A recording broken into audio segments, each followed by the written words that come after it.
حجت تین قسم کی ہے۔ ایک وہ حجت ہے جو باطن ہے، آپ کے اندر اللہ نے پیدا کیا ہے، اور وہ جو حجت اس نے جسے معصوم نے فرمایا کہ یہ حجت باطن ہے، یہ حجت عقل کے نام سے بھی یاد کی جاتی ہے۔ یہی حجت جو ہے وہ قوت دراکہ کے نام سے یاد کی جاتی ہے۔ اللہ تعالیٰ جو ہے اس نے ہر ایک شے کو الگ الگ طریقے سے اس کی صلاحیت کے مطابق یہ حجت باطن دیا ہے۔ یہ اشارہ اس لیے ضروری ہے کہ بہت سے لوگ یہ نہ سمجھیں کہ خالی انسان ہی کو یہ عطا ہے۔ حجت باطن جو ہے وہ اللہ نے جانوروں کو بھی دیا ہے، ہر شے کو خلق کیا ہے، اور ہر شے کو اس نے ہدایت، رہنمائی اور علم دیا ہے۔ اگر ایک چیٹی ہے تو جس کا وجود آپ کی نظروں کی نگاہوں کے سامنے بہت ضعیف و ثقیف ہے، لیکن اس کو بھی اللہ نے رہنمائی دی ہے اور اس کو بھی عقل دیا ہے اس کی مطابق سے، اس کو بھی سمجھنے کی صلاحیت دی ہے اسی کے مطابق۔ ساری کائنات میں سب سے زیادہ سمجھنے کی صلاحیت انسان کو دی ہے، اور اسی وجہ سے انسان تمام مخلوقات کائنات میں اشرف مانا جاتا ہے۔ یعنی حد یہ ہے کہ جس کا تصور ہمارے ہاں بڑا تقدس کے ساتھ ہے وہ ہے ملک، لیکن ملک سے بھی زیادہ اللہ نے انسان کو قوت عقل دی ہے۔ ملک کو اتنی قوت عقل نہیں ہے، اسی وجہ سے انسان ملک سے بھی اشرف تصور کیا گیا ہے۔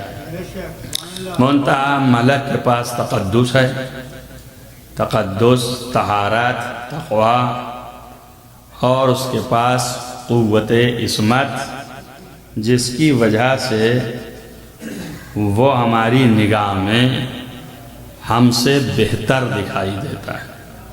مولائے متقیان امیر المومنین علی علیہ السلام نے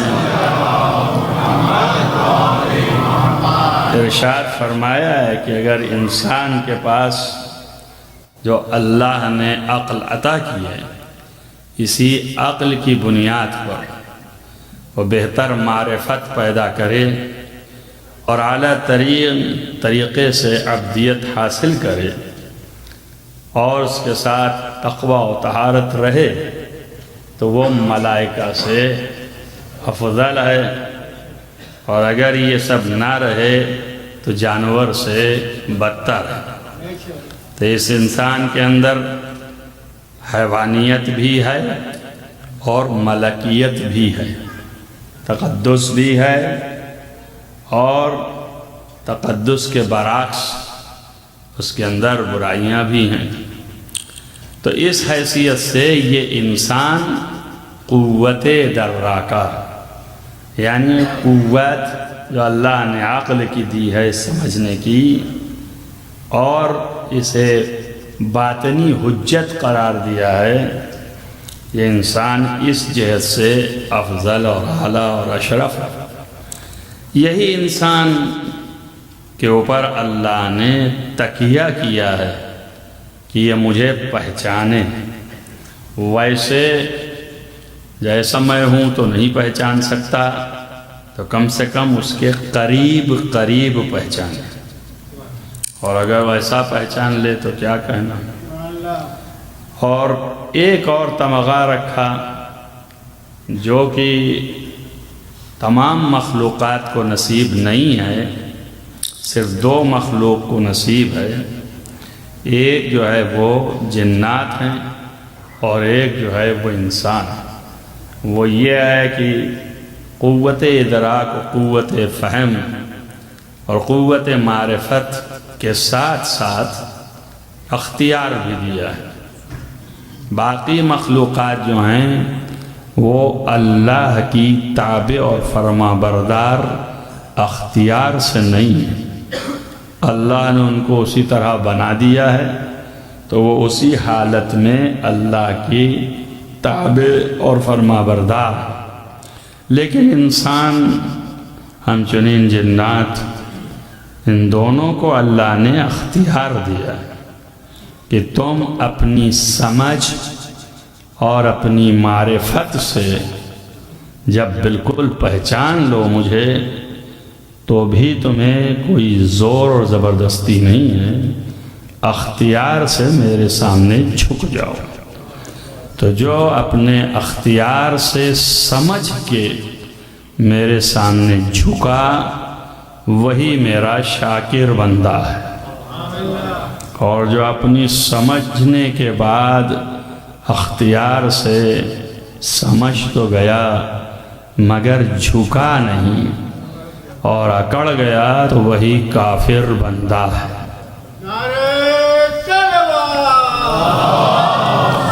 کل ہم نے آپ کو ان 4-5 تقریروں میں مختلف اینگل سے، مختلف طریقے سے یہاں تک لا کے چھوڑا کہ یہ حجت باطن یہ بھی عالم ہے، جاہل نہیں ہے۔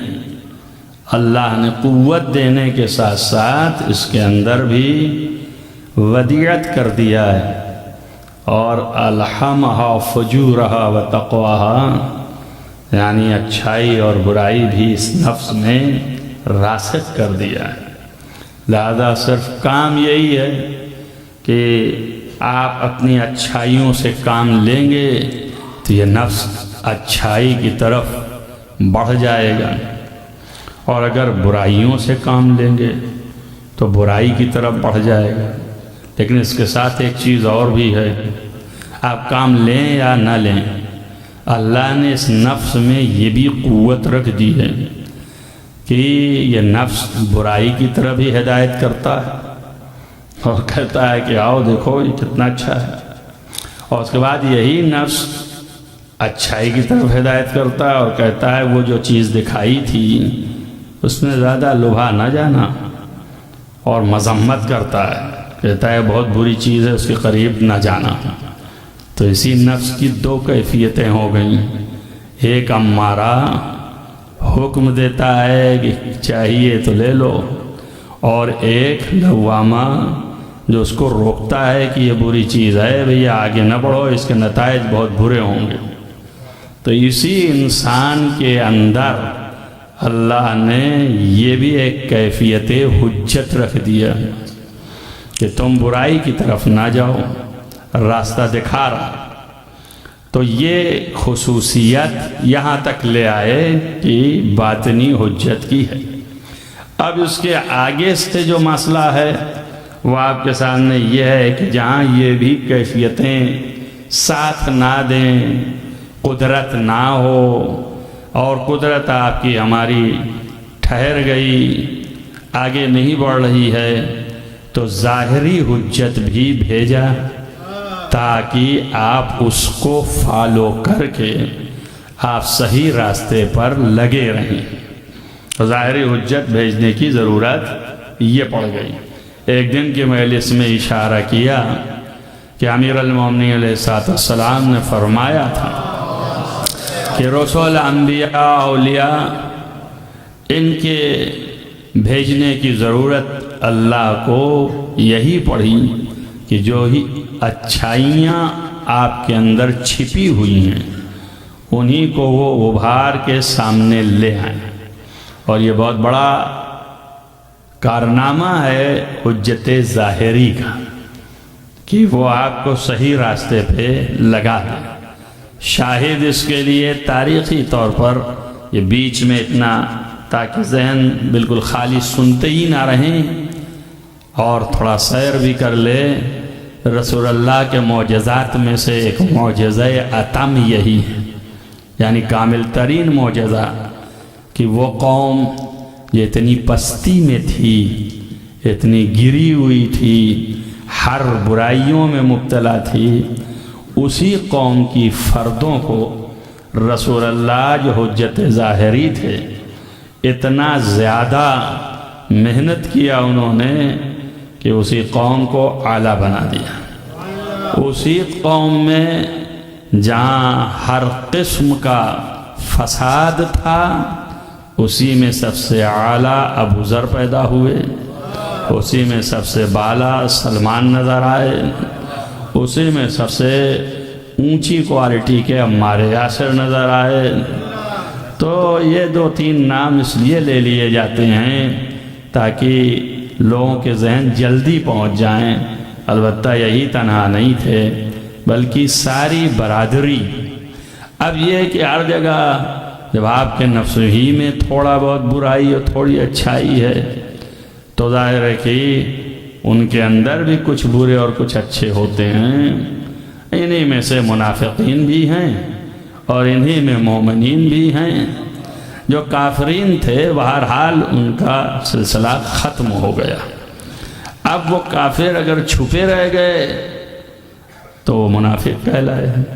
جن کا کفر چھپا رہ گیا اور ایمان ظاہر کیا تو وہی منافق کہلائے۔ کافر تو ختم ہو گیا مگر کفر نہیں ختم ہوا۔ کفر چھپا رہا، ظاہر میں ایمان رہا، تو یہ منافق کہلائے۔ بعض ایسے تھے کہ جنہوں نے کفر کبھی نہیں کیا لیکن ایمان کا اظہار ببانگ دہل بھی نہیں کیا، عمل سے اظہار کرتے رہے، تو یہ بھی ایک تقیہ کی حالت ہو گئی۔ تقیہ برعکس نفاق ہے۔ تقیہ اور ہے، نفاق اور ہے۔ نفاق میں کفر چھپا رہتا ہے اور تقیہ میں ایمان چھپا رہتا ہے۔ ایک صلوات پڑھیے محمد وآل محمد۔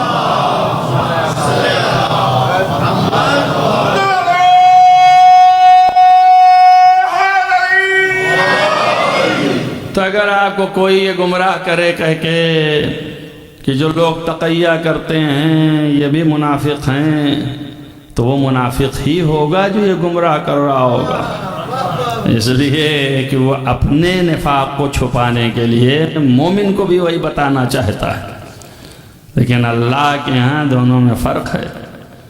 اس کا کفر تو اس کے لیے اللہ نے کہا ہے پیغمبر آپ حیرت میں پڑ جائیں گے، پیغمبر کو کہہ رہا اللہ، اور آپ کو تعجب میں ڈال دے گی یہ نفاق والوں کی صورت اور شکل دیکھ کے۔ ان کی جسم کی حالتیں دیکھیں گے آپ تو آپ کی تعجب آ جائے گا۔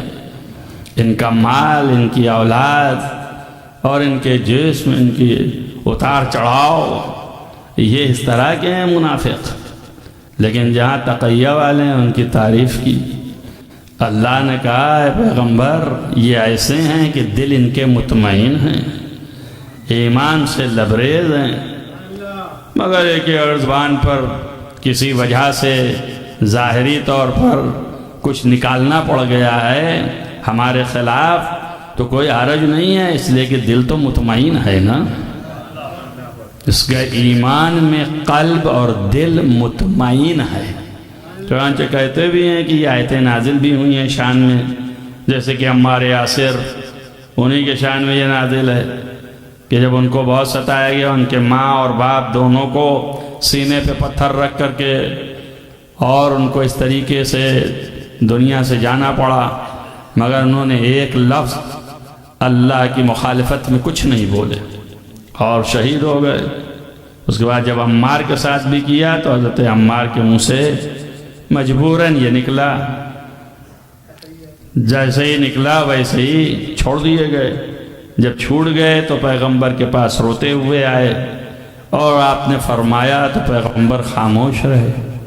تھوڑی دیر کے بعد یہ آیت سامنے آئی اور پیغمبر نے یہ آیت کی تلاوت فرمائی کہ اللہ کا فرمان ہے کہ ان کو یہ خبر دے دو کہ جن لوگوں کے دلوں میں ایمان موجود ہے ان کا قلب مطمئن ہے، تو وہ اگر ظاہر میں کچھ بھی کہیں مجھے، میں تو جانتا ہی ہوں کہ تم کیا ہو، تو اس کا مطلب ان کے ایمان کی گواہی دے دی۔ اور اس کے برعکس یہ ہے کہ کچھ لوگ جو ہیں کہتے ہیں ہم ایمان لے آئے ہیں اور ان کو جب مال غنیمت دیا گیا تھوڑا کم ملا تو کہنے لگے کم کیا، مجاہدین کے ساتھ برابر کا دیا جائے، اس لیے کہ ہم تو ایمان لے آئے بغیر لڑے ہوئے، کوئی جھگڑا بھی نہیں کیا آپ سے اور ایمان لے آئے۔ تو اللہ نے فوراً کہا ہے پیغمبر ان سے کہہ دو کہ تم مومن نہیں ہو، تم تو مسلمان ہو، مسلمان ہونا اور ہے اور مومن ہونا اور ہے۔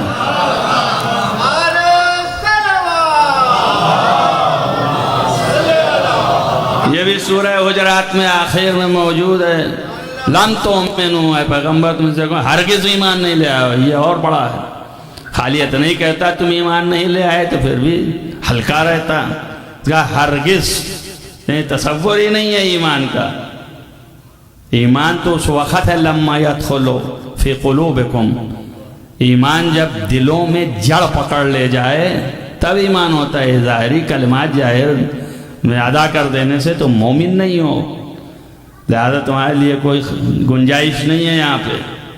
اتنا ہی کافی ہے کہ تم کو صف میں شریک کر لیا، یہی بہت ہے، ورنہ ہم تم کو صف میں بھی شریک نہ کرتے۔ مگر یہ کہ چونکہ لا الہ الا اللہ محمد رسول اللہ کہا ہے، تب اللہ ارحم الراحمین جو کہ جانتا ہے کہ دل میں کیا ہے، اس کے باوجود کہہ رہا ہے ٹھیک ہے کھڑے رہنے دو، آ گئے ہیں تو یہ بھی صف نماز میں رہنے دو، ان کو کہو کچھ نہیں۔ تو اب ہم کو بھی یہی حکم ہو گیا کہ جو لا الہ الا اللہ محمد رسول اللہ کہتا نظر آئے مسلمان مان لینا، اس کے اسلام میں ہم شک ہی نہیں کرتے، ہاں بھائی مسلمان ہے۔ لیکن ایمان اس کی خبر ہم کہاں سے دے سکتے ہیں کہ یہ مومن ہے کہ نہیں ہے؟ وہ تو اس کی رفتار بتائے گی، کردار بتائے گا، اس کے اعمال بتائیں گے یہ مومن ہے کہ نہیں ہے۔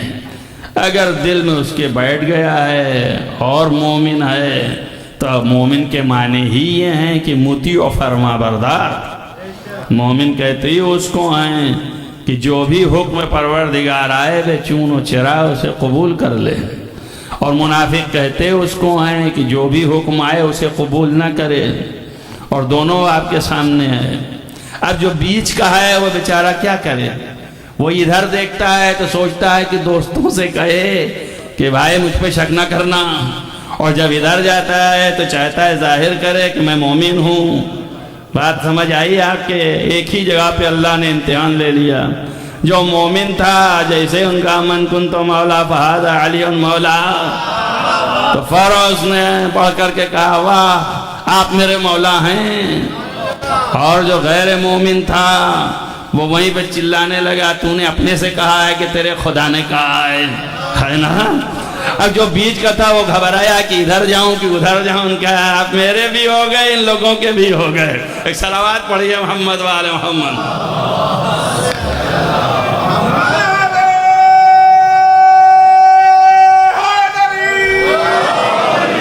تو ایک بات یہ بھی معلوم ہو گئی کہ ایمان کے حقائق میں سے ولایت علی ابن ابی طالب اصلی بنیادی ایمان ہے۔ اگر یہ آ گیا ہے تو اللہ کو مطلوب ہے، اور انشاءاللہ ان مجلسوں میں آئے گا کہ یہ کیوں جو ہے حقیقی ہے، کیا وجہ ہے۔ سب کچھ ہو جانے کے بعد اگر یہ نہیں ہے تو ہدایت یافتہ نہیں ہے۔ یہ ساری آیات سے آپ کے سامنے آئے گا، مگر منتہا کل یہاں تک لے آئے کہ ان حجت اور حجج میں کچھ بنیادی خصوصیات ہیں۔ ایک بنیادی خصوصیت علم ہے، اور دوسری بنیادی خصوصیت جو ہے وہ عصمت ہے، یعنی یہ کہ وہی حجت ہو سکتا ہے جس کے اندر کوئی عیب نہ ہو اور کسی قسم کا کوئی ریب و شک نہ ہو۔ اسی لیے حجت خدا کی نشانی کی آخری جو ابھی آیت پڑھی تھی آپ کے سامنے کلام میں، سرنامہ کلام میں، تو اس میں یہی ہے کہ یہ لوگ جو ہیں کانو بے آیاتنا یوقنون، یہ ہماری نشانیوں پر یقین رکھتے ہیں، لہذا ان کو ذرہ برابر شک نہیں آتا، اور 100% یقین کے معنی 100% کے ہیں، یعنی علم 100% ہے ان کے پاس، کہیں نہ کوئی ڈاؤٹ ہے نہ کوئی شک ہے، اور ہماری نشانیوں پر یقین ہے۔ اس کے مقابل جو لوگ ہیں ہیں مسلمان، بنے مسلمان ہیں، لیکن قرآن نے نقل کیا ہے، انہی کو کہا ہے کہ من اضلو، ان سے بڑا کون گمراہ ہوگا، ممن کذبوا بآیات اللہ، جو ہماری آیات اور نشانیوں کی تکذیب کرتے ہیں، جھٹلاتے ہیں، ہماری نشانیوں کو ہماری آیات کو جھٹلاتے ہیں، ہماری نشانیوں کو جھٹلاتے ہیں، ان سے بڑا گمراہ کوئی نہیں ہے، یہ سب سے بڑے گمراہ ہیں۔ اور ایک جگہ پر یہ بھی کہا ہے کہ من اضلو، سب سے زیادہ گمراہ کون ہو سکتا ہے، ممن، اس سے بڑھ کر کے، کہ جو شخص من اتبع ہوا بغیر ہدی من اللہ، جو اللہ کی ہدایت کے علاوہ اپنی خواہشات کی پیروی کرتا ہے، اس سے بڑا گمراہ کوئی نہیں ہے۔ اس میں بڑے بڑے لفظ جائیں گے، کلمہ پڑھتے رہیے، لا الہ الا اللہ محمد رسول اللہ کہنے سے کچھ نہیں ہوتا۔ اگر اپنے نفس کی پیروی کر رہے ہو بغیر خدا کی اطاعت کے اور بغیر اس کی کہی ہوئی چیزوں کی، بس خواہشات آپ کی ہے، تو یہ آپ کے نفس کی پیروی ہے، خدا کی پیروی نہیں ہے، تو یہ گمراہ ہے۔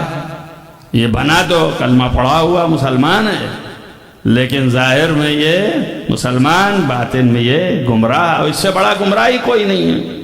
اللہ نے یہ بتا دیا کہ اس سے بڑا کوئی گمراہ نہیں ہے۔ پھر لفظ پڑھتا ہوں، من اضلو ممن، کون سب سے بڑا گمراہ ہوگا اس سے بڑھ کر کے، کہ جو شخص اتبع ہوا، اپنے خواہشات کی پیروی کرتا ہے، بغیر ہدی من اللہ، بغیر اللہ کی ہدایتوں کے، یعنی اپنی خواہشات کی پیروی کرتا ہے، اللہ کی ہدایت کی پیروی نہیں کرتا ہے۔ بات واضح ہو گئی نا؟ اب جہاں جہاں آپ کو قرآن میں ہدایت مل جائے بغیر ہدی من اللہ، تو ظاہر یہ قرآن ہدایت ہے نا، ذالک الکتاب لا ریب فیہ ھدی للمتقین، تو یہ جو ہے اللہ کی طرف سے ہدایت ہے نا متقیوں کے لیے۔ تو اب کوئی اگر قرآن کو بالائے طاق رکھ دے اور اس کے بعد اپنی خواہشات کو مانے، قرآن کہتا ہے شراب پینا حرام ہے، اور ہمارا نفس کہتا ہے بالکل پیئے یہ، اس لیے کہ بغیر پیئے تو اب چارہ نہیں ہے، دل چاہ رہا ہے، اچھا لگ رہا ہے، تو اب قرآن کو ایک طرف رکھا اور ہم نے شراب پیا، تو یہ گمراہی ہوئی نا۔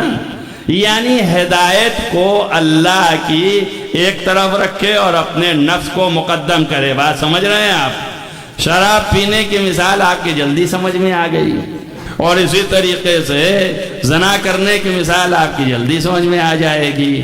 تو جیسے شراب ہے، زنا ہے، یہ غیر ہدایت خدا ہے، خلاف ہے اللہ کی ہدایت ہے کہ نہیں کرو، اور تم جو ہے اس کو پسے پوش رکھ کے اپنی خواہشات نفسانی کو مان رہے ہو۔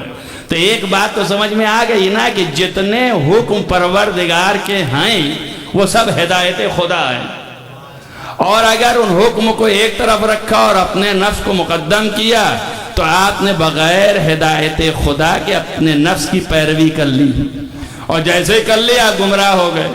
تو آپ تو کلمہ پڑھ رہے تھے مگر گمراہ ہو گئے۔ تو شراب کے لیے منع کیا، شراب اگر آپ نے پیا تو گمراہ ہو گئے، آپ سے بدتر کوئی گمراہ نہیں۔ زنا کے لیے منع کیا، زنا کیا تو آپ سے بدتر کوئی گمراہ نہیں۔ چوری کے لیے منع کیا، چوری کیا تو آپ سے بدتر کوئی گمراہ نہیں۔ اب اللہ نے منع کیا کہ جس کو ہم کہیں اسی کے کہے پہ چلنا، کسی اور کے کہے پہ نہ چلنا۔ اب اگر آپ نے اس کو چھوڑ کے اپنے آپ کو سمجھ لیا تب اس سے بڑا گمراہ کون ہوگا؟ ایک صلوات پڑھیے محمد و آل محمد۔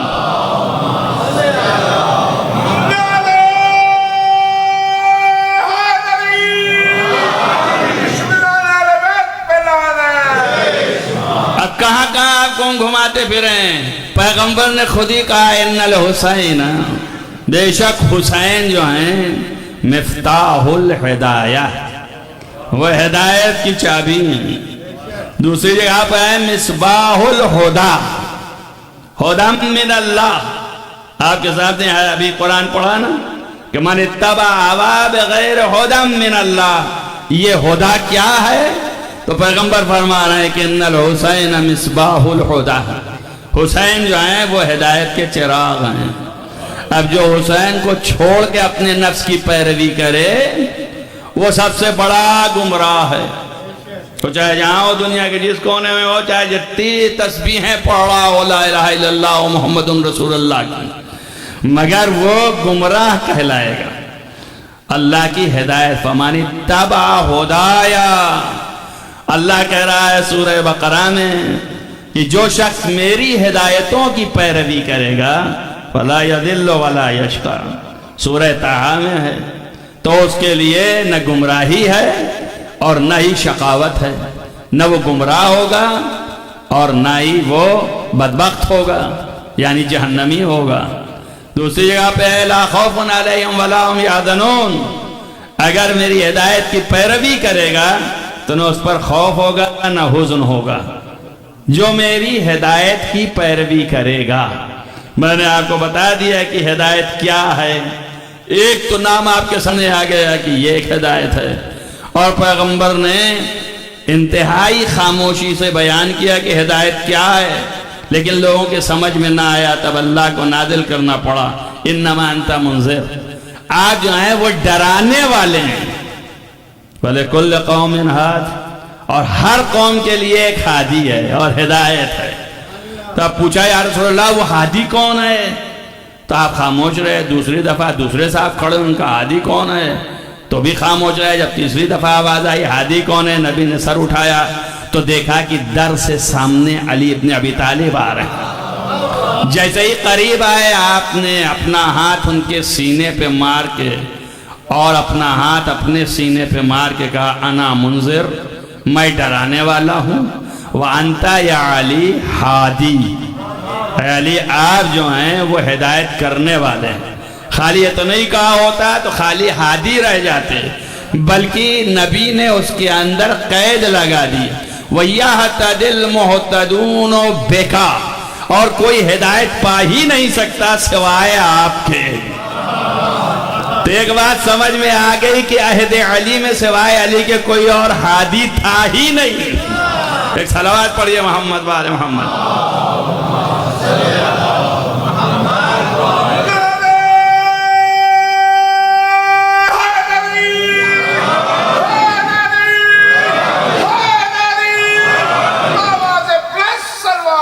ہادی بھی جو ہے حجت خدا ہے،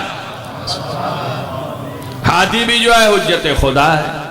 یہ ساری لفظیں آپ کے سامنے آتی رہیں گی، تو اب حجت خدا کی نشانی میں سے کیا ہے، خصوصیات میں سے کیا ہے؟ قرآن ہادی ہے، ہدان للمتقین، ہدان للناس، خالی متقیوں کے لیے نہیں، تمام دنیا کے لوگوں کے لیے۔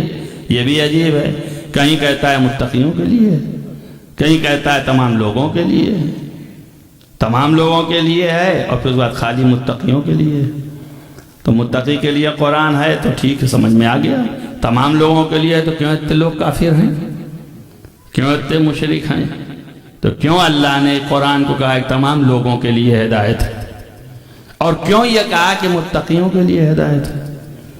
تو متقی والا آپ کی جلدی سمجھ میں آ جاتا ہے، بھئی صاحب تقویٰ ہی ہے، وہ جو قرآن کے ذریعے ہی سے تو صاحب تقویٰ بنا ہوگا، یہی سمجھ میں آتا ہے۔ لیکن بات یہ نہیں ہے، ہدایت کی لفظ جو ہے اس کے دو معنی ہیں۔ عربی میں ایک ایک لفظ کے کئی معنی ہوتے ہیں، لیکن یہ دو معنی پورے قرآن میں ہے۔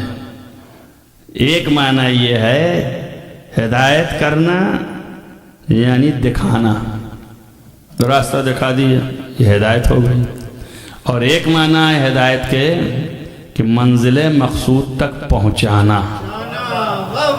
تو دو معنی ہیں، تو دو معنی میں اللہ نے استعمال کر دیا کہ تمام دنیا کو قرآن راستہ دکھاتا ہے، تو دکھانے کی حیثیت سے سارے لوگوں کے لیے یہ ہدایت ہے، چاہے کافر ہو، چاہے مشرک ہو، چاہے مومن ہو، جو بھی ہے سب کے لیے راستہ دکھاتا ہے۔ لیکن جنت جو اصل مقصود ہے وہاں تک پہنچائے گا کن کو؟ صرف متقیوں کو، متقی ہی جا سکتے ہیں۔ اب یہ متقی ہے کون، کیسے پہچانے؟ تو آپ کے دماغ میں تو وہی سب ہے کہ جو زیادہ نماز پڑھتا ہو، زیادہ روزہ رکھتا ہو، زیادہ تسبیح ہلاتا ہو، یہ بڑا متقی ہے، اور اگر صورتیں بنا لے تو کیا کہنا ہے، اور تھوڑا بہت جو ہے لاغر ہو جائے تو لوگ کہیں کہ بڑے متقی ہیں، اور تھوڑا اور ڈھونڈ کر کے مل جائے اندر سے بڑے میٹھے ہیں، پا جائیں تو کاٹ دیں، اوپر سے اس طرح ظاہر کرن کا بڑے متقی ہیں، مومن ہیں، تو یہ مراد نہیں ہے۔ اصل متقی کہتے کس کو آئے وہ بھی دیکھ لیجئے۔ جب غدیر کا موقع آیا تو خطبہ غدیر میں موجود ہے کہ رسول اللہ سے جبریل نے کہا کہ اللہ کا حکم ہے کسے پہنچائیے آپ، تو آپ خاموش رہے۔ دوبارہ کہا کہ اللہ کا حکم آیا ہے پہنچائیے، پھر خاموش رہے۔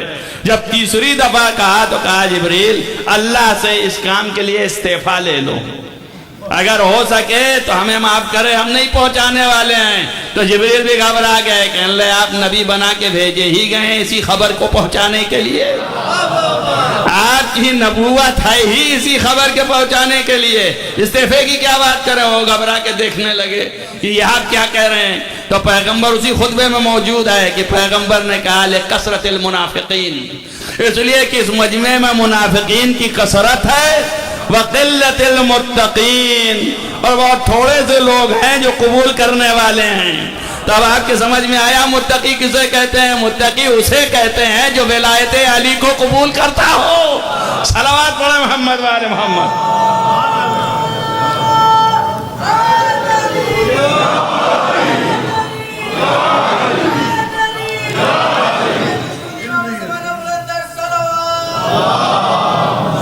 آپ حضرات ذرا اور آگے آ جائیے، ادھر جگہ ہے قریب ہے، ایک صلوات پڑھیے محمد وآل محمد پر، اور آگے آ جائیے، بیٹھے ہی بیٹھے آ جائیے، نہ کھڑے ہوئیے، ایک صلوات اور پڑھیے محمد وآل محمد۔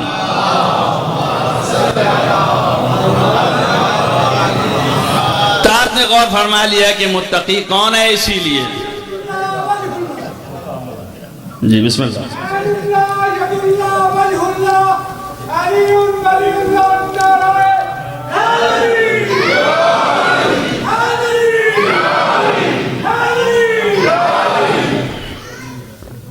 تو آپ نے ملاحظہ کر لیا کہ متقی کسے کہتے ہیں۔ اسی وجہ سے اگر آپ تفسیروں میں پڑھیں گے شیعوں کے کہ چھٹے امام سے پوچھا گیا ہدی للمتقین، تو تفسیر صافی میں بھی لکھا ہے کہ حضرت نے فرمایا واللہ شیعتنا، خدا کی قسم یہ میرے شیعہ ہیں جن کو متقی کہا گیا۔ تو شیعہ کیوں ہیں؟ اس لیے کہ شیعوں کے دل میں ولایت علی ہے، شیعہ ہی علی کو امام مانتے ہیں اور علی کو ولی مانتے ہیں، اسی طرح جس طرح خدا کو ولی مانتے ہیں۔ انما ولیکم اللہ ورسولہ، اللہ تمہارا حاکم و سرپرست ہے، ویسے ہی جو ہے وہ رسول حاکم و سرپرست ہے، اور اسی طرح وہ بھی حاکم و سرپرست ہے جو نماز قائم کیا اور زکوٰۃ دیا حالت رکوع میں۔ تو سوائے مولا کائنات امیر المومنین علی ابن ابی طالب علیہ السلام کے کسی نے یہ کام نہیں کیا تھا۔ عزیزم آپ نے ملاحظہ کر لیا کہ یہ قرآن ہدایت ہے کس کے لیے؟ متقیوں کے لیے۔ تو اس حیثیت سے ہے کہ ان کو وہاں پہنچانے والا ہے منزل مقصود تک، اور لوگوں کے لیے ہدایت ہے راستہ دکھانے کے اعتبار سے۔ آپ راستہ دیکھ لیجئے، تو جنہوں نے صرف راستہ دیکھنا ہے ابھی خالی اور منزل تک نہیں پہنچنا ہے، وہ یہ دعا کریں گے کہ اہدنا الصراط المستقیم، مجھے جو ہے راستہ دکھا دے۔ اگر راستہ جنہوں نے دیکھ لیا ہے، دیکھ نہ لیا ہوتے تو مصلی پہ کھڑے کیسے ہوتے؟ تو وہ یہ نہیں کہہ رہے ہیں کہ اہدنا الصراط المستقیم ابھی بھی میں اندھا ہوں دکھا دے، وہ یہ کہہ رہے ہیں کہ اب منزل تک پہنچا دے۔ تو منزل تک پہنچانے کے لیے دعا کر رہے ہیں کہ اب منزل تک پہنچا دے۔ آپ کہیں گے کہ یہ بھی تو دل میں ہے اس کے ولایت، جب تو منزل تک پہنچا ہوا ہے، بے شک پہنچا ہوا ہے، لیکن یاد رہے دشمن بھی تو لگے ہیں۔ ممکن ہے منزل کے قریب پہنچتے پہنچتے ہم کو کھینچ لے جائیں، ہم کو نہ داخل ہونے دیں۔ تو اس منزل تک پہنچنے کے لیے کہ یقین ہو جائے کہ پھر اب ہم داخل ہی ہو جائیں گے، اس کے لیے تو دعا ضروری ہے نا۔ بات سمجھ میں آ رہی ہے آپ کے؟ تو اب دشمنوں میں سب سے بڑا دشمن جو ہے وہ شیطان ہے۔ وہ کبھی نہیں چاہے گا کہ آپ جنت کے ساتھی ہو جائیں، آپ جہنم کے ساتھی رہیں تاکہ میرے ساتھی رہیں۔ تو وہ کسی وقت آپ کو ہم کو بہکا سکتا ہے نا۔ تو اب ہم اللہ سے دعا کرتے ہیں کہ ہم کو جو ہے منزل مقصود تک پہنچا دے، اور جو واقعی پہنچے ہوئے ہیں یقین بھی ہے کہ ہم پہنچے ہوئے ہیں، تو وہ اب اس بات کے لیے دعا کرتے ہیں کہ ثابت قدم رکھ، ایسا نہ ہو جائے کہ جنت سے نکال دیے جائیں۔ آپ کہیں یہ کیا ہوا، جنت میں جانے کے بعد تھوڑی نکالے جائیں گے؟ تو اب کیا ہے، ارے بھیا ہمارے باپ نکال دیے گئے تھے تو آپ کیا؟ حضرت آدم نکالے گئے کہ نہیں نکالے گئے؟ تو اس کا مطلب یہ ہے کہ منزل مقصود تک پہنچ بھی جائیں اور وہاں اپنے جگہ پر باقی رہیں۔ تو اس کی دعا کرتے ہیں، اس لیے علماء مختلف معنی لکھتے ہیں بیچارے، کیا کریں مجبور ہیں۔ تو آپ نے ملاحظہ کر لیا، اب یہ ہدایت کی خصوصیات کیا ہیں؟ یہ جو ہے حجت خدا ہے، جو ہادی ہے وہ قرآن ہے، اِنَّا هَذَا الْقُرْآنِ يَهْدِي لِلَّتِي هِيَ أَقْوَمُ، یہی قرآن ہے جو سیدھے راستے کی ہدایت کرتا ہے۔ تو یہ قرآن جو ہے وہ ہادی ہے، یعنی حجت ہے، اور اللہ کی طرف سے ہے۔ یہ قرآن جو ہے اس کے اندر عصمت ہے اور علم ہے، علم کا یہ عالم ہے کہ ہر چیز اس کے اندر موجود ہے۔ کل آیت پڑھی تھی آپ کو، کوئی چیز ایسی نہیں، ما من غائبت فی السماء والارض الا فی کتاب مبین، کوئی چیز ایسی نہیں ہے کائنات کی کہ جو تمہاری نظروں سے اوجھل بھی ہے، دکھائی نہیں دیتی، غائب ہے، وہ غائب نہیں ہے مگر یہ کہ اسی کتاب میں موجود ہے۔ تو ہر شے موجود ہے، لا رطب ولا یابس الا فی کتاب مبین، کوئی خشک و تر نہیں ہے مگر یہ کہ سب کتاب مبین میں موجود ہے۔ ولا اکبر ولا اصغر، کوئی اکبر و اصغر بھی نہیں ہے مگر وہ سب اس کتاب میں موجود ہیں۔ اس کے بعد ترہ یہ ہے کہ میں نے اس کتاب کو ایسا نازل فرمایا کہ تفصیلاً لکل شے، اس کے اندر خالی شے موجود ہی نہیں ہے بلکہ ہر شے کی تفصیل بھی موجود ہے۔ تفصیل بہت ایکسپلینیشن کے ساتھ ہے، بہت جو ہے تفسیر کے ساتھ موجود ہے۔ تفسیر کی ضرورت ہی نہیں ہے، لوگ پریشان ہیں، دوڑ رہے ہیں، ان کی تفسیر پڑھوں کہ ان کی تفسیر پڑھوں، جب اللہ خود ہی کہہ رہا ہے میں نے تفصیل سے بیان کر دیا، اس کے باوجود پریشان ہے۔ تو کیوں پریشان ہے؟ اس کا مطلب یہ ہے کہ اس کتاب کے تفصیل کو سمجھنے کے لیے ایک دوسری عقل چاہیے، اور اس کتاب کے رموز کو سمجھنے کے لیے ایک دراکہ عقل چاہیے۔ جو عقل نہیں درک کر پا رہی ہے اور جو عقل درک کر لے رہی ہے، جان جا رہی ہے، اس کا ایک مسئلہ الگ ہے۔ اسی لیے اللہ نے تین قسم کے لوگ بھی پیدا کیے ہیں۔ آپ دیکھ لیجئے قرآن میں موجود ہے، اس نے یہ بھی کہا ہے کہ قرآن جو ہے وہ سراسر قرآن محکم ہے، یعنی ہر چیز تفصیل سے ہے۔ جب تفصیل سے بیان کر دیا تو کوئی شک ہی نہیں رہ گیا، کچھ جو بھی ہے، جو ضرورت ہے ڈھونڈ لیجئے۔ ارے کچھ ایسے تھے جو قریب ہو گئے تھوڑا سا تو وہ اپنے اونٹ کی رسی گم ہو جاتی تھی تو ڈھونڈ لیتے تھے قرآن سے۔ اب آپ سوچئے جو عقل سے قریب ہوئے تو ان کی یہ کیفیت ہو گئی، اور کچھ ایسے ہیں کہ دن بھر پڑھتے تھے اور حفظ در حفظ کرتے تھے، اس کے بعد بھی کچھ نہیں ڈھونڈ پاتے تھے، اس کے بعد بھی نہیں جانتے تھے، پھر بھی پوچھتے تھے۔ کچھ ایسے بھی تھے کہ قرآن نے نقل کیا ہے، یہ قرآنی الفاظ ہیں کہ وہی ایک پیغمبر جب بولتے تھے تو سب کے بنسبت بہت قاعدے سے سنتے تھے۔ منہم، ایسے لوگ تھے ان میں سے کہ یستمع الیکا، اے پیغمبر آپ کی بات کان دھر کے سنتے تھے، اس کے باوجود سمجھ نہیں پاتے تھے۔ باہر نکلے جیسے ہی تو پھر وہ قال للذین اوتوا العلم، جن کو علم دیا گیا ان سے کہتے تھے ماذا قال آنفا، ابھی کیا کہہ رہے تھے؟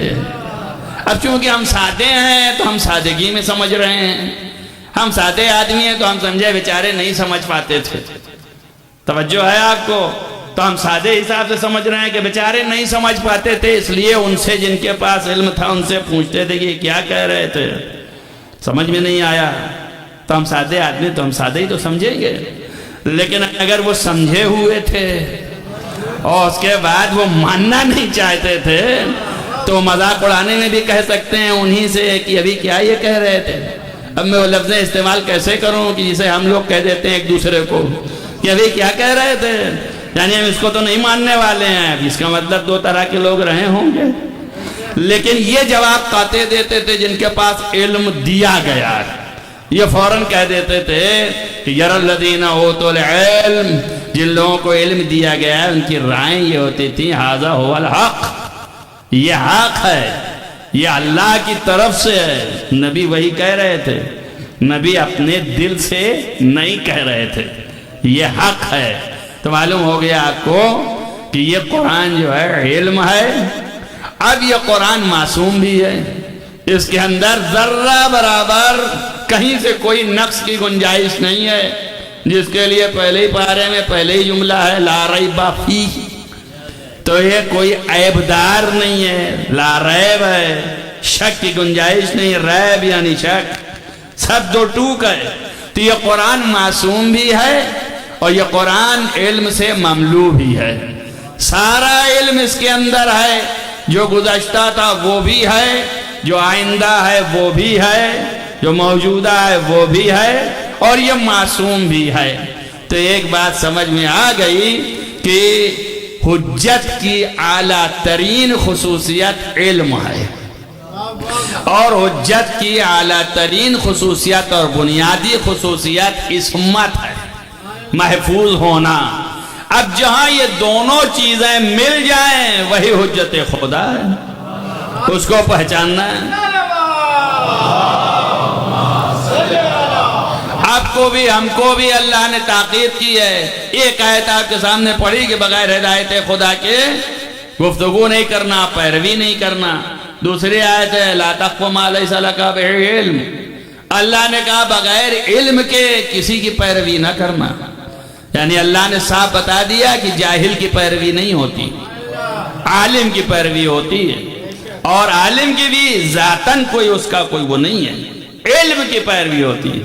اس لیے عالم بھی نہیں کہا اس نے کہ تم عالم کی پیروی کرنا، کہ لا تقفو، پیروی نہیں کرنا، ما لیس لک بہ علم، جس کے پاس علم نہیں ہے۔ تو جہاں علم ہے اس کی پیروی ہے، تو اللہ علم کی پیروی چاہتا ہے، کوئی عالم مخصوص نہیں ہے اس کے لیے، علم چاہیے۔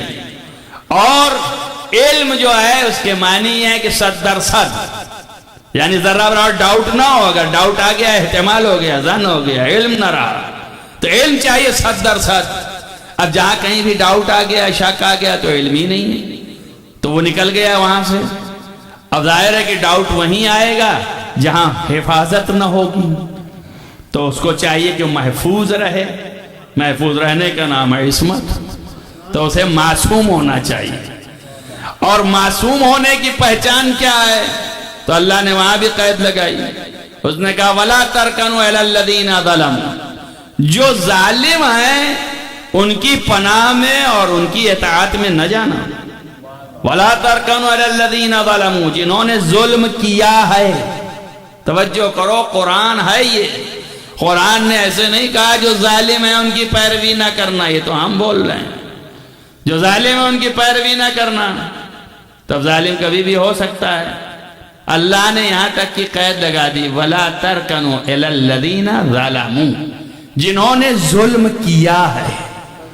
کبھی بھی اگر زندگی میں ظلم سرزد ہوا ہے تو وہ اس قابل نہیں ہے کہ ان کی پیروی کی جائے۔ بات واضح ہوئی آپ کو؟ ایک تو ظلم یہ ہے کہ آپ چلتے ہوئے ایک جھاپڑ ہمیں لگا دیے اور ہمارے اوپر آپ یلغار کر دیے، تو یہ بھی ایسے ہی آپ نے ہمیں مار دیا تو یہ ظلم ہو گیا۔ ایک ظلم یہ ہے کہ ہماری جائیداد آپ نے لوٹ لی اور ہمارا غصب کر لیا، تو یہ بھی ظلم ہو گیا۔ یہ کتنا آسان ہے، سنائی دیتا ہے، دکھائی دیتا ہے۔ اور ایک ظلم جو ہے وہ ایسا ہے کہ چھپا، ہمارا حق آپ نے چھینا تو آپ ظالم ہو گئے، آپ نے ہمارا منصب چھین لیا تو آپ ظالم ہو گئے، ہے نا؟ کیوں؟ اس لیے کہ جیسے مال چھینا تو ظالم ہو گئے، تو ہماری چیز تھی یہ مال، تو ہماری چیز کو چھین لیا، آپ ظالم ہو گئے۔ ہمارے کو آپ نے ضرب و شتم کیا جو حق نہیں تھا تو آپ ظالم ہو گئے۔ اسی طریقے سے ہمارا مقام تھا، آپ نے چھین لیا تو آپ ظالم ہو گئے۔ اگر یہاں تک بات پہنچ گئی تو ایک بات اور یاد رکھ لیجئے، جو جس کا مقام ہے اگر اس سے اس کو گرایا تو آپ ظالم ہو گئے۔ اب قرآن نے سارے ظلموں میں سب سے بڑا ظلم کس کو کہا؟ تو حضرت لقمان کو اللہ نے جو علم دیا اس کے اعتبار سے اپنے لڑکے کو کہا یا بنی ولا تشرک باللہ، اے میرے بیٹے شرک نہ کرنا اللہ میں۔ کیوں؟ لأن الشرک ظلم عظیم، اس لیے کہ شرک جو ہے وہ ظلم عظیم ہے۔ یہ ظلم عظیم کیوں ہوا؟ اس لیے ہوا کہ آپ نے میرے مقام کو چھینا، میری کرسی چھینی، تو آپ جو ہے ظالم ہو گئے۔ تو اللہ کا جو مقام تھا اس مقام کو چھین کے دوسرے کو بٹھالا آپ نے، تبھی تو آپ مشرک ہوں گے نا۔ اللہ کو ماننے کی جگہ پہ دوسرے کو مان رہے ہیں، تو اس کی کرسی چھینی آپ نے اور اس پہ دوسرے کو بٹھالا آپ نے، تو یہ شرک ہو گیا۔ سمجھ میں آ گیا آپ کو؟ اللہ کے اندر شریک کرنے کا مطلب یہ ہے کہ اس کا جو مقام ہے اس مقام سے گرا کے کسی دوسرے کو اس مقام پر مان لیا جائے تو یہ شرک ہے۔ اب اس سے بہتر کیا توجیہ کروں آپ کے سامنے؟ تو ایک بات سمجھ میں آ گئی، اگر کسی کا مقام چھین کے اس پہ دوسرے کو بٹھالا جائے تو شرک ہے۔ اسی لیے کہا جس نے علی کی ولایت کا انکار کیا وہ مشرک ہو گیا۔ صلوات پڑھیے محمد وآل محمد۔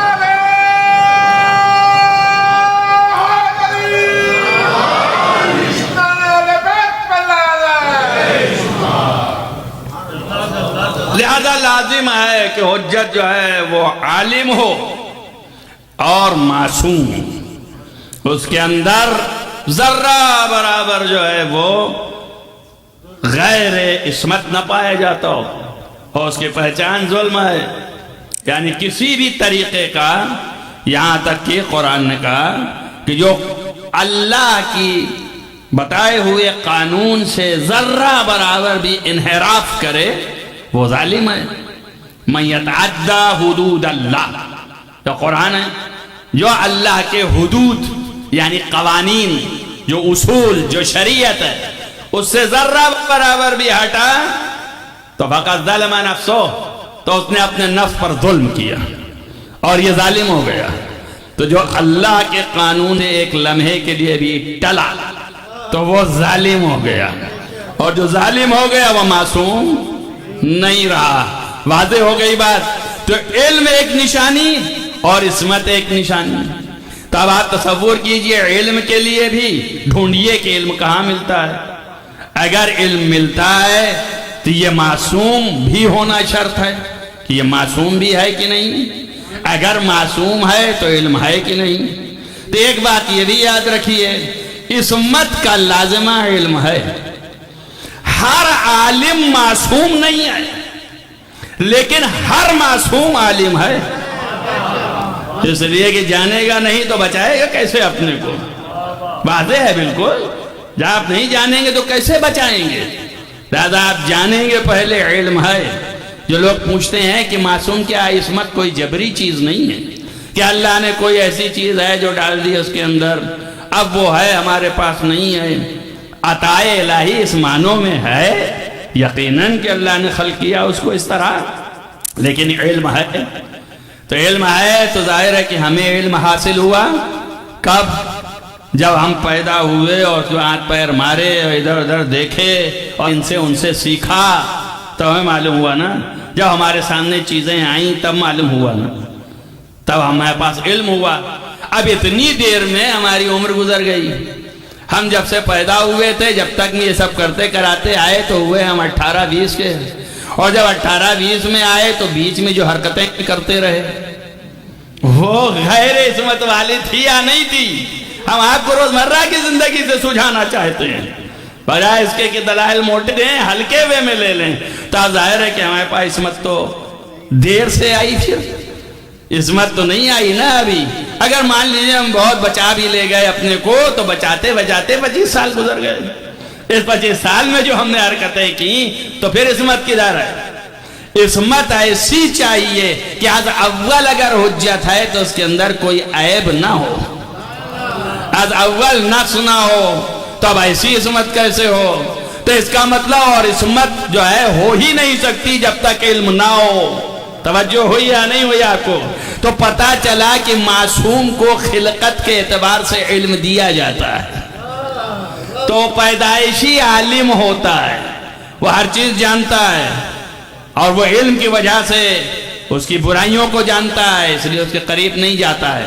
پہلی چیز تو یہ بھی سمجھتے جائیں، ساتھ ساتھ اکثر میں نے ذکر کیا ہے کہ معصوم جو ہے وہ کسی بھی برائی کی حقیقت سے واقف ہوتا ہے، تو چونکہ جانتا ہے اس کو، اس لیے اسے انجام نہیں دیتا۔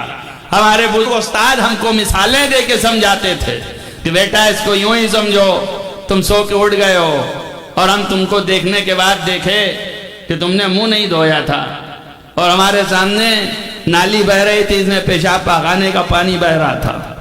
ہم نے کہا بیٹا منہ دھو لو اس پانی سے، تو آپ نے کہا استاد جی آپ کا دماغ خراب ہو گیا ہے، ابھی ہم سو کے ضرور اٹھے لیکن اتنے حواس میں ہیں، اس گندے پانی سے میں کیسے منہ دھو لوں؟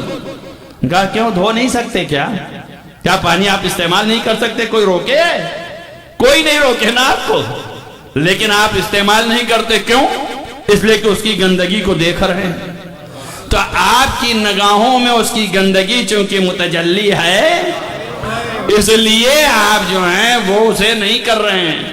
جیسے آپ کے لیے نالی کی گندگی ظاہر ہے، ویسے ہی کائنات کی ہر برائی کی گندگی معصوم کے سامنے متجلی ہے۔ متجلی ہے تو وہ ظاہر ہے کہ نہیں کرتا ہے، اس لیے نہیں کرتا ہے، تو علم ضروری ہو گیا معصوم کے لیے۔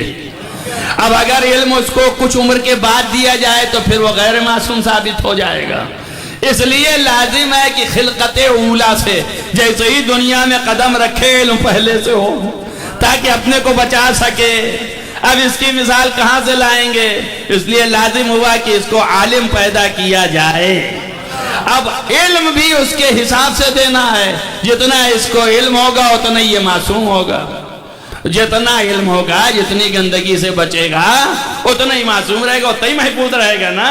تب اس کی عصمت ہوگی، اگر چھوٹا علم ہے تو چھوٹی عصمت، اور بڑا علم ہے تو بڑی عصمت۔ توجہ ہو گئی آپ کو؟ تب ظاہر ہے کہ ڈھونڈیں یہ تو پورے قرآن میں ایک جگہ ملے گا کہ ایک انسان ایسا ہے کہ جس کو اللہ نے سارا علم دے دیا۔ تو وہ سارا علم کیسے دے دیا؟ اس لیے کہ ابھی بتایا کہ قرآن میں سارا علم موجود۔ جب قرآن میں سارا علم موجود تو اس نے کہا الرحمن علم القرآن خلق الانسان، ہم نے پہلے قرآن پڑھایا پھر اس انسان کو خلق کیا۔ تو آپ پیدا ہو کر کے تو آیتیں نہیں پڑھ رہے ہیں، تو اس کا مطلب آپ انسان نہیں مراد ہیں، یہ کوئی خاص انسان ہے جس کو اللہ نے قرآن پڑھایا ہے۔ اب وہ جب پڑھا دیا تو خلق کر دیا۔ اب پہچانے کیسے کہ یہ خاص کون ہے؟ تو پہچان یہی ہے کہ آپ پیدا ہوئے تو آپ ایک آیت کیا کچھ بھی نہ پڑھ پائے، ہم پیدا ہوئے تو بسم اللہ بھی نہ کہہ پائے۔ تو اب آپ سوچئے تمام دنیا کے انسان جب پیدا ہوتے ہیں تو کچھ نہیں کہہ پاتے، مگر ایک ہی ذات ایسی تھی جیسے ہی پیدا ہوئی نبی کے ہاتھوں پہ آنے کے بعد کہا کہ قد افلح المؤمنون۔ صلوات پڑھیں محمد والے۔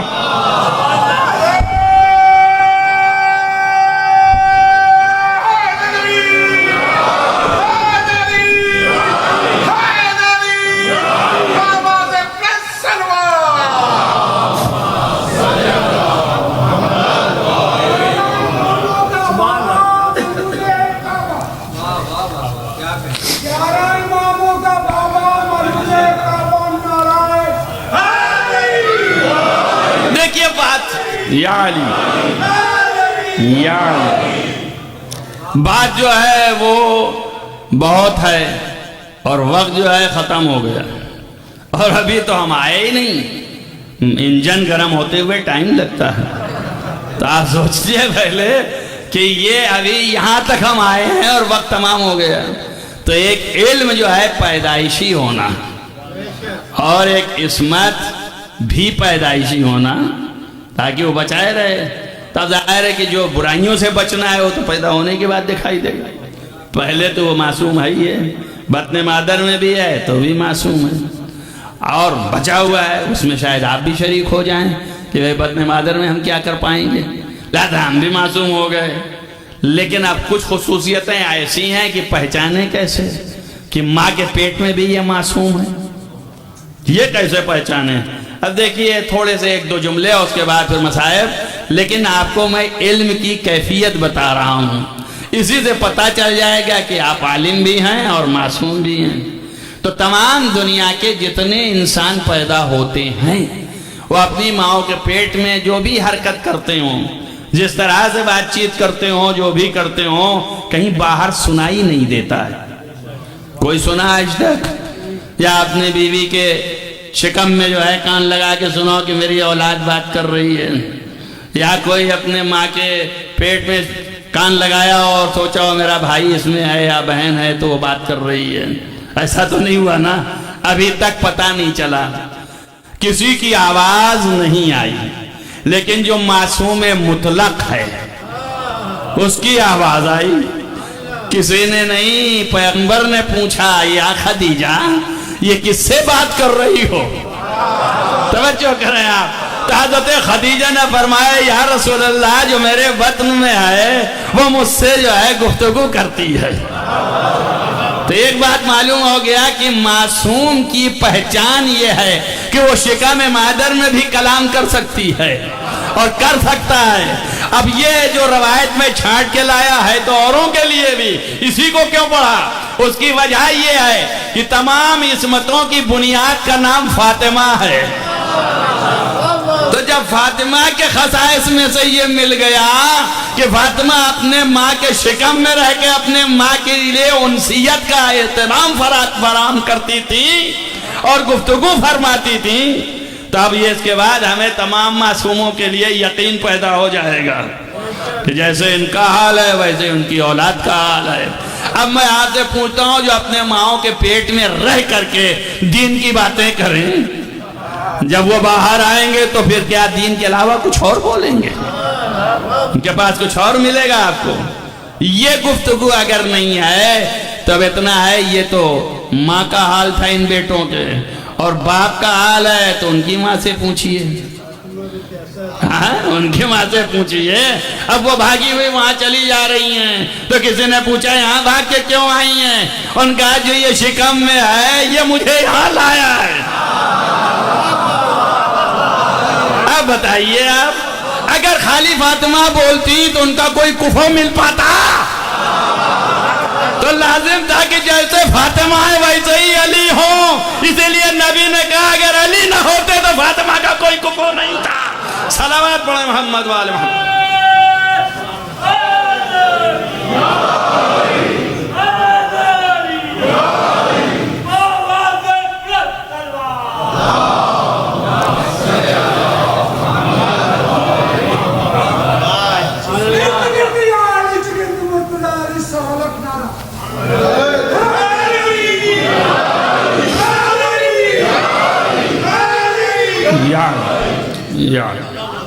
جی بس میں نے ختم کر دیا، آپ نے ملاحظہ کر لیا، دو کا اگر آپ کو مل گیا تو آئندہ سب کا مل جائے گا۔ تو آپ ملاحظہ کر لیے کہ ان کے پاس عصمت بھی ہے اور علم بھی ہے بطن مادر میں، اور جو سب سے بڑی صفت ہے ہدایت ہے۔ توجہ کر رہے ہیں آپ، ماں کو ہدایت دے رہے ہیں، یہ بہت بڑی مشکل کا کام ہے۔ ظاہر ہے کہ ایک بیوی جو معصوم تھی جب اس کے یہاں ولادت کا موقع آیا تو اللہ نے کہا نکل جاؤ میرے گھر سے۔ ہمارا یہ گھر سلیمان، داؤد انہوں نے بنایا تھا اور اس گھر میں وہ رہتی تھیں۔ مریم کو اللہ نے کہا نکل جاؤ، یہاں یہ ولادت کی جگہ نہیں ہے، عبادت کی جگہ ہے، تو ان کو نکلنا پڑا۔ اور یہاں مکہ جو ہے بنوائے ہی اللہ نے کعبے کو صرف اپنی عبادت کے لیے، للطائفین والراکعین والساجدین، یہ صرف اس کے لیے بنایا گیا ہے کہ رکوع سجدہ طواف اسی کے لیے ہے، بناؤ اس کو اور اس کو طاہر کرو۔ بابا ابراہیم نے بنایا تھا، تو اب یہ تو بنائے اس لیے گیا ہے، تب یہاں جانے کا کیا مطلب ہے؟ وہاں سیرت یہ ہے پہلے والی کہ مسجد میں نہیں کچھ ہوتا اور یہ عبادت گاہ ہے، تو اب یہ مشکل ہے نہیں ہے۔ اسی لیے حضرت فاطمہ بنت حضرت نے ہاتھ اٹھا کہا بار الہ میری مشکل کو حل کر دے۔ مشکل کیا ہے؟ مسجد میں جا نہیں سکتے ولادت کے لیے، اور جو اس کے اندر ہے وہ کہہ رہا ہے ادھر ہی چلو، تو مجھے مشکل کو حل کر دے۔ سمجھ میں آیا آپ کو؟ اور جب یہ کہہ رہی تھی تو روایتوں میں یہ جملے ہیں کہ یہ کہنے کے ساتھ ساتھ اپنے شکم کو دیوار کعبہ سے مس کرتی جا رہی تھی توجہ کر رہے ہیں آپ؟ تو دیوار کعبہ کو مس کر رہی تھی اور کہتی تھی مشکل حل کر دے، تو پھر اللہ نے در پھوڑ دیا، مشکل حل ہو گئی، در کے اندر چلی گئی۔ اگر اس دروازے سے جاتی تو شریعت کے حکم کے مطابق جو پہلی شریعت تھی اس کے مطابق جا نہیں سکتی تھی، لہذا اب ضروری ہوا کہ کوئی نئی بات آئے، نیا حکم آئے۔ تو اب یہ تو نبیہ ہیں نہیں کہ ان کے اوپر حکم طاری ہو، تو اللہ نے یہ راستہ نکالا اور یہ دروازہ کھول دیا اور یہ اندر چلی گئی، مشکل حل ہو گئی نا۔ توجہ ہو گئی آپ کو؟ دروازہ کھل گیا کا مطلب کیا ہوا؟ یعنی یہ پتھروں ہی کا تو بنا ہے نا بھائی، ہے نا پتھر کا، تو پتھر جو ہے چٹک گئے، راستہ کھل گیا۔ پتھر پھٹ گئے نا، پھٹے کیوں؟ بتاؤ کیوں پھٹے؟ اس لیے کہ مس کیا اپنے شکم کو۔ شکم میں تھا کون؟ ارے اللہ، توجہ کریں آپ، حجت خدا۔ اب حجت خدا کی خصوصیت یہ ہے کہ قرآن کہہ رہا ہے لو انزلنا ھذا القرآن علی جبل، اگر اس قرآن کو میں پہاڑ پر، پتھروں پر نازل کروں، لرأیتہ خاشعا متصدعا من خشیت اللہ، تو یہ دیکھو گے کہ پتھر چٹک گئے ہیں۔ فاطمہ بنت اسد نے مس کیا، علی حجت خدا سے در بن گیا۔ صلوات پڑھیں محمد وآل محمد۔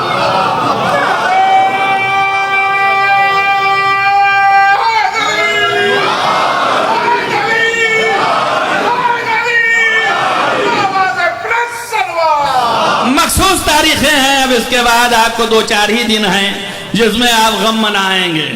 تو آپ نے علم کی ابوہت بھی دیکھ لیا، حجت کے صفات کو بھی پہچان لیا۔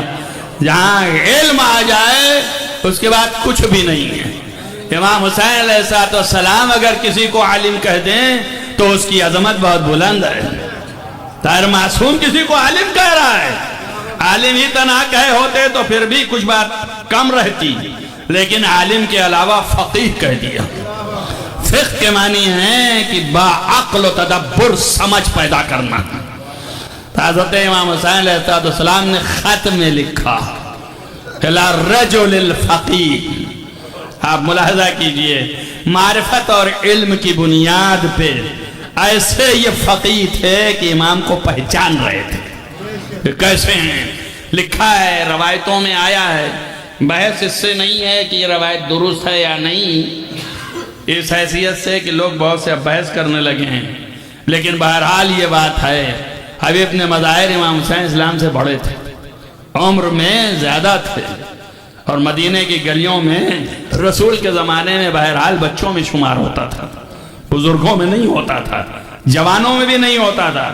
اس کا مطلب یہ ہے کہ بچوں کی فہرست میں تھے تو 10 سال سے نیچے ہی رہے ہوں گے، اور امام حسین علیہ السلام گزر رہے تھے، بچے تھے۔ رسول کی موجودگی میں امام حسین کا سن 3-4 برس کا، اور حبیب نے مظاہر رسول اللہ نے اپنی آنکھوں سے دیکھا۔ کیا دیکھا؟ کہ حسین جب چل رہے ہیں تو ان کے قدم کی مٹی اٹھا کے اپنے سر پر رکھ رہے ہیں، تو رسول کے دل میں ان کی محبت خاص ہو گئی۔ اس لیے مقاتل میں لکھا ہوا ہے کہ ایک مرتبہ رسول نے ان کو آتے ہوئے دیکھا تو اور بچوں نے سلام کیا، ان کو جواب دیا، لیکن ان بچوں کے درمیان پہنچ کے ان کو گود میں لے لیا۔ کسی نے بڑھ کے پوچھا یا رسول اللہ، اور بچوں کے ساتھ آپ نے یہ سلوک نہیں کیا، اس کے ساتھ کیوں سلوک کیا؟ تو آپ نے فرمایا میں نے اپنے آنکھوں سے دیکھا ہے کہ حسین جب چل رہے تھے قدم کی مٹی لے کر کے حسین کی محبت نے اپنے سر پر رکھ رہا تھا۔ اتنا چاہنے والا حسین کا اور عاشق، معرفت رکھنے والا، دل میں محبت رکھنے والا، جب امام کا خط گیا تو آپ مشہور ہے، یہ مقاتل اہل مقاتل لکھتے ہیں کہ آپ لقمہ اٹھائے تھے اور اسی وقت جو ہے دق الباب ہوا۔ منو کون ہے؟ کانا برید الحسین، میں حسین کا خط لے کے آیا ہوں۔ حبیب نے مظاہر نے پورا در بھی نہیں کھولا، خالی خط لیا ہاتھ سے، اور لینے کے بعد پڑھا۔ حالات بڑے خراب تھے، حالات کی خرابی کی وجہ سے بڑی مشکلات تھیں۔ خط پڑھ کر کے رکھ لیا اور پھر کھانا شروع کر دیا۔ زوجہ نے پوچھا کہ یہ کس کا خط ہے؟ عزیزو، زمانے کی خرابی کی وجہ سے ایک دوسرے پہ اعتبار نہیں تھا۔ کوفے کے حالات اتنے خراب تھے کہ لوگ جو ہیں ایک دوسرے کے بھی دشمن تھے، لہذا اعتبار نہیں ہے، کیا معلوم کیا چیز کس کو کون بتا دے۔ تو حضرت حبیب نے مظاہر نے کوئی توجہ نہیں دی اور پھر لقمہ اٹھایا۔ بی بی نے پوچھا میں پوچھ رہی ہوں کس کا خط ہے؟ کہا فرزند رسول حسین ابن علی کا خط ہے۔ کہا کیا کہہ رہے ہیں؟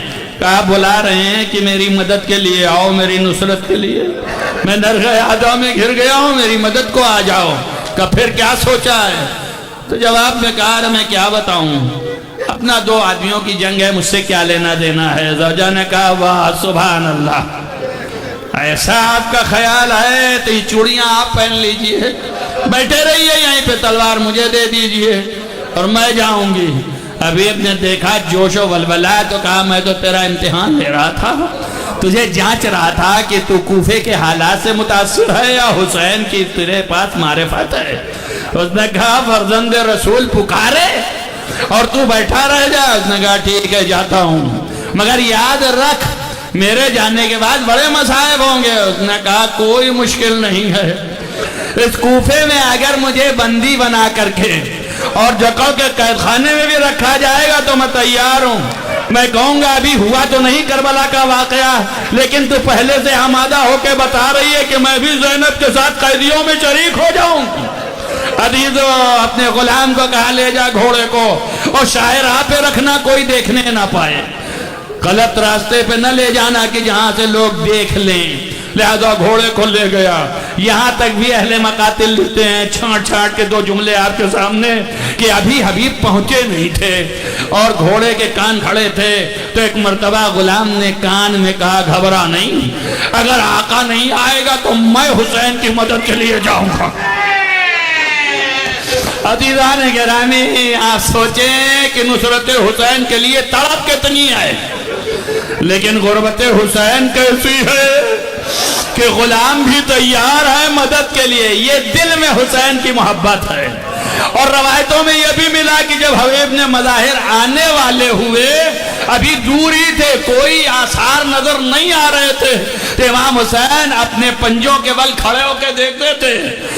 تو ایک مرتبہ حضرت علی اکبر نے پوچھا بابا خیر تو ہے؟ کہا میرا مہمان آ رہا ہے، میں اس کے اہتمام میں ہوں۔ عزیز و روایتوں میں ہے کہ گرد اڑتی ہوئی دیکھا تو کہا علی اکبر آگے بڑھو، خیر مقدم کرو۔ عزیز و حبیب نے مظاہر آ رہے تھے، جیسے ہی نمودار ہوئے گا عباس پیشوائی کے لیے جاؤ، حضرت عباس آگے بڑھ گئے، اور اس کے بعد چند قدم خود حضرت جب چلے تو حبیب گھوڑے سے اتر گئے، اور جیسے ہی حبیب آئے آپ نے گلے سے لگایا، گلے سے لگا لیا، اور لگانے کے بعد ہاتھ پکڑ کے خیمے کی طرف لے کے چلے۔ عزیزو اتنا ہی رہتا تب بھی یہ بہت بڑی بات تھی، حبیب کے لیے بہت بڑا مقدر سنور گیا کہ امام وقت میری پیشوائی کر رہا ہے۔ لیکن ایک مرتبہ فضہ نے در سے آواز دی کہ دم در علی کی بیٹی سلام کہہ رہی ہے۔ عزیزو جیسے ہی سنا اپنے منہ پہ تماچے مارے، آواز دی وہ غربتا، ارے اتنی بڑی مصیبت کہ میں جیسوں کو بی بی زینب جائیے فاطمہ زہرا سلام کہلائے۔ ہاں عزیزان گرامی آپ ملاحظہ کریں، یہ وہ حبیب ہیں جن کے لیے روایتوں میں لکھا ہے ایک ہی طرف کی محبت نہ سنیے، یہ ایک ہی طرف کی نہیں ہے، حبیب بھی بہت محب تھے، کچھ برداشت نہیں کر سکتے تھے حسین کے خلاف۔ روایتوں میں ہے کہ حبیب وہی ہیں کہ جب اس ملعون نے نماز کے وقت حسین ابن نمیر تھا یا کون تھا، اس نے جب یہ کہا کہ حسین تمہاری نماز قبول نہیں ہوگی، تو حبیب نے مظاہر نے تلوار نکالی اور نکال کے کود پڑے اور فرمایا او زانیہ کے بیٹے تیری نماز قبول ہوگی، فرزند رسول کی نماز قبول نہیں ہوگی۔ اور ایسا جہاد کیا کہ پلٹ کے حسین کی طرف دیکھا اور کہا کہ آپ راضی ہیں۔ عزیز و روایتوں میں جملے ملتے ہیں، حسین کی محبت کی انتہا یہ ہے کہ جب آپ نے دیکھا کہ حبیب گھوڑے سے زمین پر آ رہے ہیں تو آپ اتنی تیز سے گئے کہ اسے تعبیر کیا جاتا ہے جیسے پرندہ اڑ کے جاتا ہے، اس طرح آپ پہنچے اور قریب پہنچ گئے۔ پہنچ کے حبیب کا سر اٹھایا، آپ نے زانوں پر رکھا، آپ نے وہی سوال کیا وفاداری پوری ہوئی یا نہیں ہوئی؟ بس مجلس میں نے تمام کیا. مقاتل نے لکھا، ارباب مقاتل نے لکھا، حبیب کی شہادت کے بعد امام حسین کے چہرے پہ شکستگی کے آثار آ گئے. اتنا غم طاری ہوا حبیب کی شہادت پر. عزیزو، امام نے اتنا بڑا مقام دیا اور اتنا بڑا غم اختیار کیا کہ چہرے پہ آپ کے جھریاں آ گئیں، شکستگی کے آثار آ گئے. میں کہوں گا مولا ابھی تو یہ ایک چاہنے والا ہے، جب یہ دنیا سے گیا تو آپ کے چہرے پہ یہ شکستگی کے آثار نمودار ہوئے. ابھی تو آپ کا کریل جوان آئے گا جو سینے پہ برچھی کھائے گا. ابھی جوان بھائی کے ہاتھ قلم ہوں گے.